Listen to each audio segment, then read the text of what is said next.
Assalamualaikum warahmatullahi wabarakatuh. Saya di sini Mendika Bambang Widiatmoko dengan NIM D600190135 ingin menjelaskan proses program komputer setelah dilaksanakannya praktikum pemrograman komputer dengan materi yang pertama ada modul 1 Python dasar. Modul 2 ada Python GUI dengan Pset 2. Modul 3 ada web statis dengan Django. Modul keempat ada web dinamis dengan Django. Oke, akan kita kupas satu persatu biar lebih jelas lagi. Tetap pantengin video kali ini. Oke, masuk yang pertama yaitu modul 1 Python dasar. Python dasar di sini memiliki 5 tujuan, yaitu yang pertama mampu mengenali bahasa pemrograman Python serta sejarah perkembangan. Yang kedua, mampu memahami kelebihan dan kekurangan bahasa pemrograman Python. Yang ketiga, mampu memahami konsep dan struktur bahasa pemrograman Python. Yang keempat, menerjemahkan algoritma dan flowchart menjadi aplikasi menggunakan Python. Yang terakhir, mampu membuat program aplikasi sederhana untuk menyelesaikan permasalahan dalam perkuliahan. Ya, itu tadi tujuannya.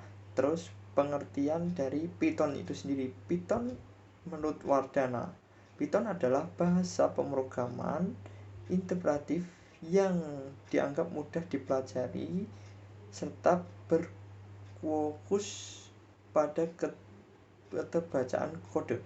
Dengan kata lain, Python diklaim sebagai bahasa pemrograman yang memiliki kode-kode pemrograman yang sangat jelas, lengkap, dan mudah untuk dipahami. Adapun kelebihan dan bahasa pemrograman Python sebagai berikut. Nomor 1, Python adalah bahasa pemrograman yang populer per September 2018. Python berada pada urutan ketiga bahasa pemrograman yang paling populer di dunia. Nomor 2, Python relatif lebih mudah dipelajari dan digunakan dibandingkan bahasa pemrograman yang lainnya. Yang ketiga, penulisan kode lebih efisien dibanding bahasa lain seperti C, C++ maupun Java. Yang keempat, Python kaya akan dukungan library pustaka standar. Yang kelima, Python bisa berinteraksi dengan bahasa lain. Kode Python bisa memanggil bahasa C, C++, dan sebaliknya. Tadi kelebihannya, sekarang kekurangan. Kekurangan Python adalah sebagai berikut. 1. Beberapa penguasaan terdapat di luar jangkauan kemampuan Python, seperti pengembangan dinamis lainnya. Yang kedua, Python cukup buruk untuk pengembangan platform mobil Android atau iOS. Yang ketiga, Python merupakan entrepreneur sehingga bukan perangkat bantu terbaik untuk komponen kinerja kritis. Yang keempat, hampir mustahil untuk membuat game 3 dimensi dalam program Python. Yang kelima, yang terakhir, memiliki keterbatasan dengan akses basis data. Selanjutnya, pengertian dari flowchart. Flowchart adalah representasi secara simbolik dari suatu algoritma atau prosedur untuk menyelesaikan suatu masalah. Bisa disebut suatu bagian dengan simbol-simbol tertentu yang mengembangkan urutan proses secara detail dan hubungan antara suatu proses instruksi dengan proses lainnya dalam suatu program. Kalau algoritma itu sendiri adalah deretan instruksi yang jelas dan memecahkan masalah, yaitu untuk memperoleh keluaran yang digunakan dari suatu masalah dalam jumlah waktu yang terbatas.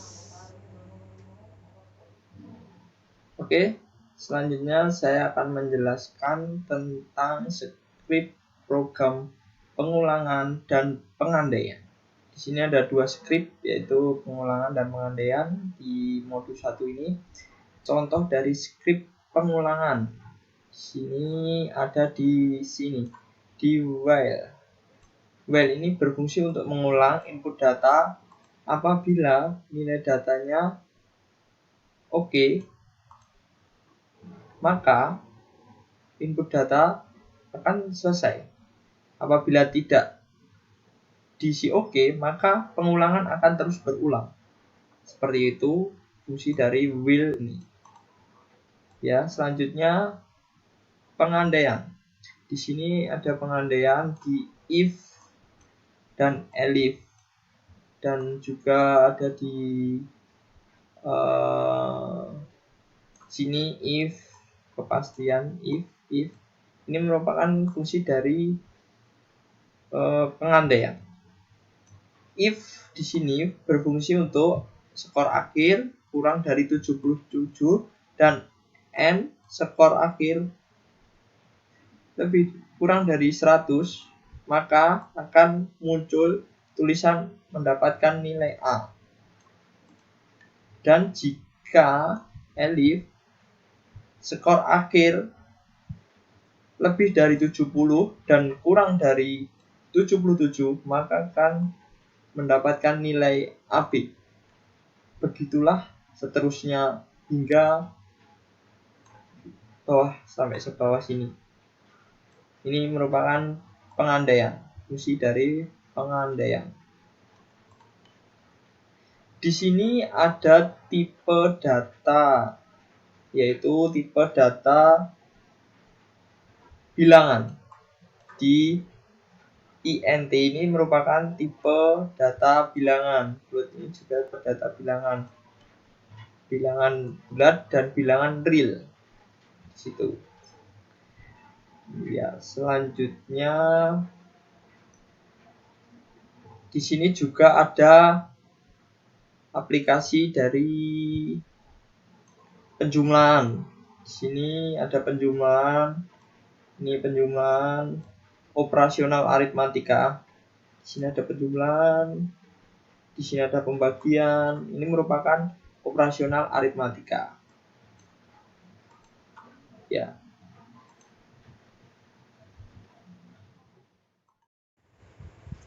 Oke, selanjutnya masuk ke modul 2.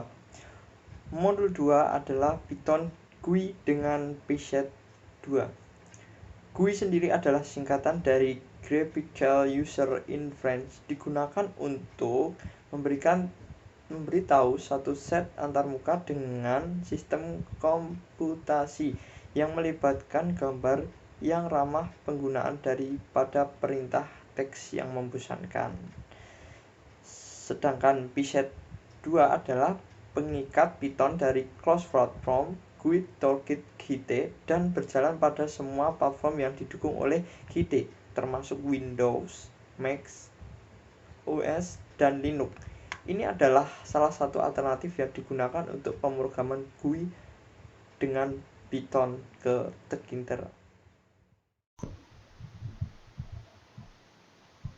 Ya, selanjutnya di sini saya akan menjelaskan tentang program pada modul 2. Di sini terdapat program seperti ini. Ini merupakan program dari fungsi dari gaji karyawan. Di sini ada nama.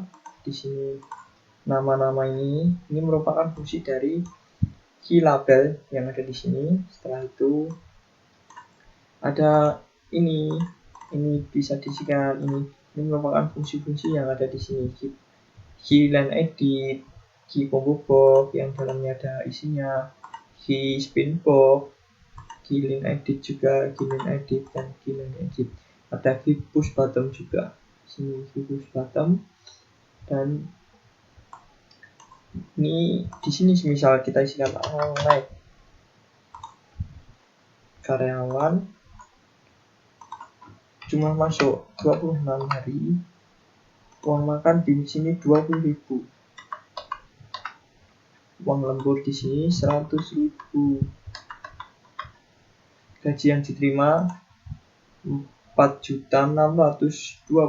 Di sini merupakan fungsi dari ini, proses yang dihasilkan dari uang makan dikali jumlah masuk ditambah gaji pokok ditambah uang lembur. Jadi ini fungsi dari proses ini. Setelah itu kita ada key push button bersihkan. maka akan muncul peringatan. Ini merupakan fungsi dari key message box yang apabila kita klik yes, maka dia akan menghapus semula seperti awal. Seperti itu tadi. Itu merupakan penjelasan dari program perhitungan gaji dan widget, fungsi dari widgetnya. Terima kasih. Ya, di modul 3 ini saya akan menjelaskan web statis dengan Django. Ini tampilan web statis dengan Django. Yang pertama, kita buka terlebih dahulu command dengan cara cd ini untuk keluar ke folder utama. Setelah itu cd laundry, ini nama folder saya. Setelah itu kalau sudah masuk ke folder, kita jalankan dengan python manage.py run server. Setelah itu maka akan keluar sebuah IP yang kita akan jalankan nanti. Kita masuk ke subdomain text, ya, kita buka ke folder laundry terlebih dahulu di setting.py. Kita masukkan di templates, kita bikin namanya seperti ini, templates. Dan membuat folder templates. Setelah itu di install apps, kita bikin ini folder-folder yang akan kita buat. Start templates. Setelah itu kita membuat folder templates di luar di sini. Ini folder templates. Setelah itu kita masuk ke folder view untuk menampilkan dari home HTML, script yang ada di home HTML. Setelah itu kita masuk ke home HTML. Ya, di sini terdapat script yang sudah saya buat, script dari home HTML. Di sini ada peralatan laundry merupakan judul. Setelah itu ada link icon, ini merupakan static, ini membuat ikon untuk folder tadi, untuk web tadi. Static ini untuk membuat CSS, untuk mengambil gambar dari CSS, folder static. Setelah itu kita membuat kelas-kelas ini untuk membuat CSS. Kita masuk ke membuat folder static yang berisi foto-foto dan folder CSS. Di sini kita lihat ini merupakan CSS dari script home tadi. Di sini ada background image yang berfungsi untuk latar belakang foto, terus ada background size yang merupakan cover background. Ini merupakan CSS sebuah tampilan dari ini tadi. Ini bisa kita lihat di sini. Ini merupakan script HTML dan CSS HTML yang sudah saya buat seperti ini. Selanjutnya, modul yang terakhir yaitu modul 4, web dinamis dengan Django. Di sini ada database. Database merupakan data yang saling berhubungan dan diorganisasi sedemikian rupa sehingga memudahkan dalam mendapat dan memproses menjadi sebuah informasi yang lebih bermanfaat.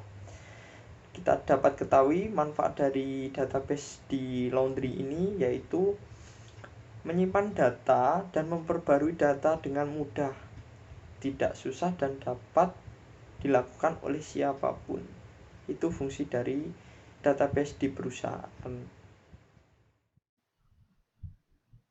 Selanjutnya, dalam modul 4 ini, saya akan menjelaskan tentang bagaimana cara menambah data, menghapus data, dan mengedit data dengan database. Ya, di sini ya, ini merupakan tampilan dari HTML database. Kita buka scriptnya di sini. Di sini merupakan script dari dan HTML tambah data.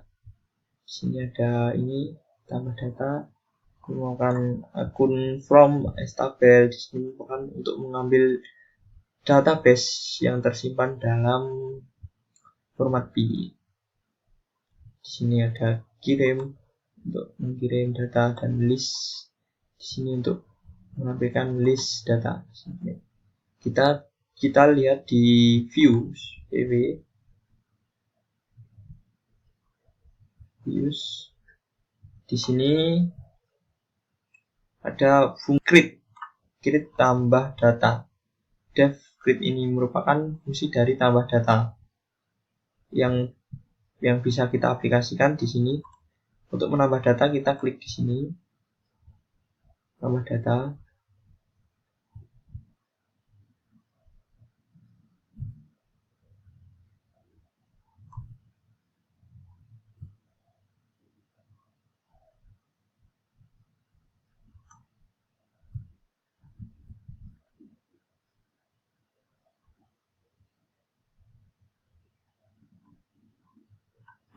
Ya, di sini kita masukkan kode, misal 121, nama, TKWAP, supplier LG, kuantitas jumlah 3, harga 1,5 juta. Kita kirim.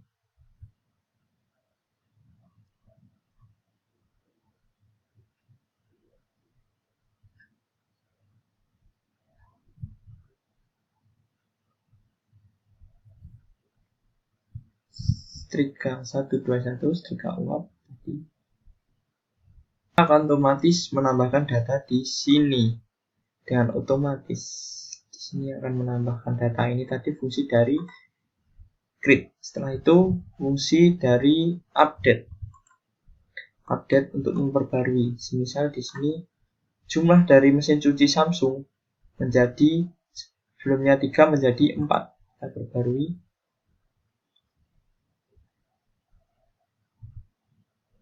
Kita perbarui di sini. Ya, ini mesin cuci sama, tapi di sini jumlah menjadi 4. Kita kirimkan.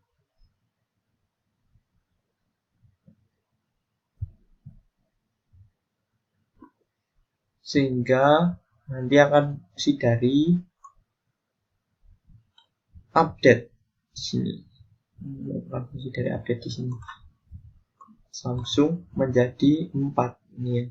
Apabila kita akan menghapus setrika uap Samsung, kita hapus.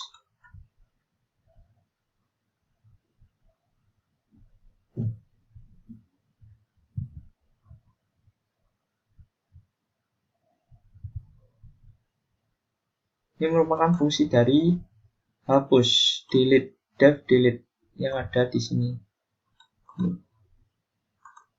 Maka di sini akan otomatis hilang. Ketika uap tadi hilang. Sekian penjelasan dari script. Sekian penjelasan dari Python yang saya sampaikan.